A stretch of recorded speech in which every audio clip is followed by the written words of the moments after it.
বিভিন্নভাবে মানুষ একজন আরেকজনের কষ্ট দিয়ে থাকে।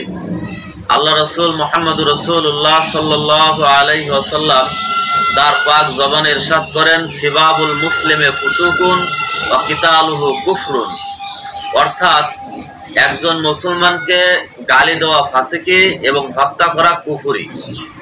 পবিত্র কোরআন শরীফের মধ্যে এসেছে, যদি কেউ অন্যায়ভাবে কাউকে হত্যা করে সে যেন তামাম পৃথিবীর সকল মানুষকেই হত্যা করলো। সুতরাং একে অপরের কষ্ট দেওয়া এটা ইসলামী শরিয়াতে হারাম। হযরত আনাস রাদিয়াল্লাহু তাআলা আনহু থেকে বর্ণিত, তিনি বলেন, রাসূল করিম সাল্লাল্লাহু আলাইহি ওয়াসাল্লাম ইরশাদ করেছেন,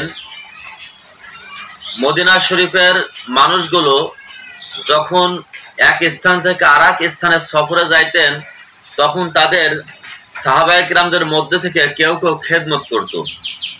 হযরত আবু বকর রাদিয়াল্লাহু তাআলা আনহু এবং হযরত ওমর রাদিয়াল্লাহু তাআলা আনহু এই সফরে ছিলেন এবং তাদের খেদমতের জন্য একজন সাহাবী গিয়েছিলেন।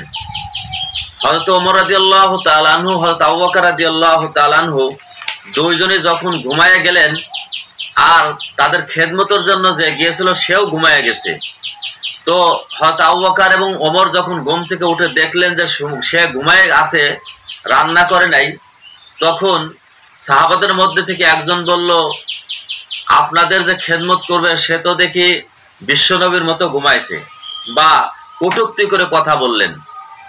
এই কটূক্তি করার কারণে যখন ওই লোকটার ঘুম ভেঙে গেল, আবু বকর এবং ওমর রাদিয়াল্লাহু তাআলা আনহু তাকে রাসূলের কাছে পাঠালেন এবং সালাম দিলেন এবং বললেন যে নবীকে আমাদের সালাম দিয়ে এবং তরকারি নিয়ে আসো, যেহেতু তুমি রান্না করো নাই। রাসূলের কাছে যখন তরকারি আনার জন্য গেলেন, বিশ্বনবী তখন মন খারাপ করে বললেন, তরকারি তো তারা খেয়ে নিয়েছে, তাদের কোনো তরকারি দেওয়া যাবে না। যখন এই কথা আবু বকর এবং ওমর রাদিয়াল্লাহু তাআলা শুনতে পেলেন, তারা ভয় পেয়ে গেল, রাসূলের কাছে গেলেন এবং বললেন, ইয়া রাসূলুল্লাহ, আমরা কিভাবে তরকারি খাইলাম? তখন আল্লাহ রাসূল বললেন, তোমরা যে তোমার ভাইয়ের বিরুদ্ধে খারাপ কথা বলেছো, উপহাসমূলক কথা বলেছো, এই জন্য তোমাদের তরকারি খাওয়া হয়ে গেছে। নবীজি বললেন, আল্লাহর কসম করে বলছি, আমি তোমাদের দাঁতের মধ্যে তার গোস্ত দেখতে পেয়েছি, অর্থাৎ তোমাদের দাঁতে এখনো গোস্ত লেগে আছে। প্রিয় ভাইরা, একজন আরেকজনের যদি বদনাম করে তাহলে সে যেন তার মরা ভাইয়ের গোস্ত খায়। প্রিয় ভাইরা, এই জন্য কারো বদনাম করা যাবে না, গীবত করা যাবে না। কথার মাধ্যমে যদি কষ্ট দেওয়া যায় তাহলে এই কষ্টের কারণে আল্লাহ রাব্বুল আলামিন নারাজ হয়ে যাবে। আর আল্লাহ রাসূল বলেছেন, কোন মুসলমানকে গালি দেওয়া হচ্ছে ফাসিকি, আর হত্যা করা হচ্ছে কুফরি। অনেকে আছে নাম ধরে, নাম একটা কিন্তু ভিন্ন নামে ডাকে, তাকে কষ্ট দেওয়ার জন্য বা উপহাস করে বিভিন্নভাবে ডাকে। আল্লাহ রাব্বুল আলামিন এই জন্য পবিত্র কোরআন শরীফের আরেক জায়গায় ইরশাদ করেছেন, সূরা হুজরাতের 11 নম্বর আয়াত, আল্লাহ তাআলা বলেন, ইয়া আইয়ুহাল্লাযীনা আমানু, হে ঈমানদারগণ, লা ইয়াসখার কওমিন মিন কওমিন, এক গোত্র আরেক গোত্রকে উপহাস যেন না করে, আসা আইয়াকুনু খায়রাম মিনহুম, যে লোকটা উপহাস করেছে হতে পারে সেই লোকটা তার চেয়ে উত্তম, অর্থাৎ যে উপহাস করেছে তার চেয়ে ভালো।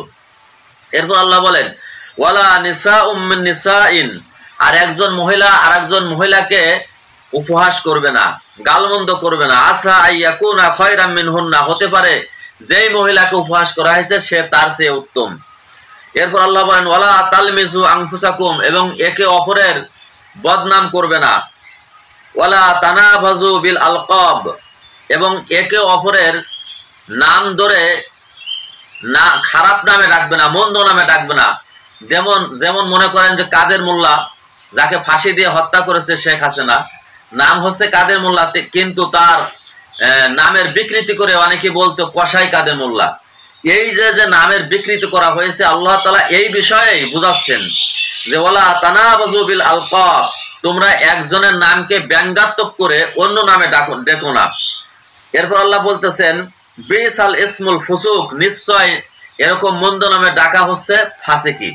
এরপর আল্লাহ বলেন, বাদাল ঈমান ওয়া মান লাম ইয়াতুব, আর ঈমান আনার পরে যদি এই কাজ করার পরে যদি তওবা না করে তাহলে ফাউলাইকা হুমুজ জালিমুন, তারা হচ্ছে জালেম।